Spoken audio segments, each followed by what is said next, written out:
നമ്മുടെ സ്വന്തം കേരളത്തിൽ നിന്നും മർമ്മവിദ്യയും കളരിയും പഠിച്ച സേനാപതി വീണ്ടും കളപറിക്കാനായി തിരിച്ചെത്തുകയാണ്.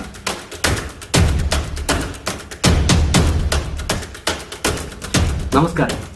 1996 ശങ്കറിന്റെ സംവിധാനത്തിൽ പുറത്തിറങ്ങിയ ആ കാലഘട്ടത്തിലെ ബ്രഹ്മാണ്ഡ ചിത്രമാണ് ഇന്ത്യൻ. അന്ന് ബെസ്റ്റ് ഫോറിൻ ലാംഗ്വേജ് ഫിലിം എന്ന കാറ്റഗറിയിൽ ഇന്ത്യയിൽ നിന്നും ഓസ്കാർ അവാർഡിന് നോമിനേറ്റ് ചെയ്യപ്പെട്ട ഇന്ത്യൻ ഒട്ടേറെ നാഷണൽ അവാർഡുകളും സ്റ്റേറ്റ് അവാർഡുകളും സ്വന്തമാക്കി.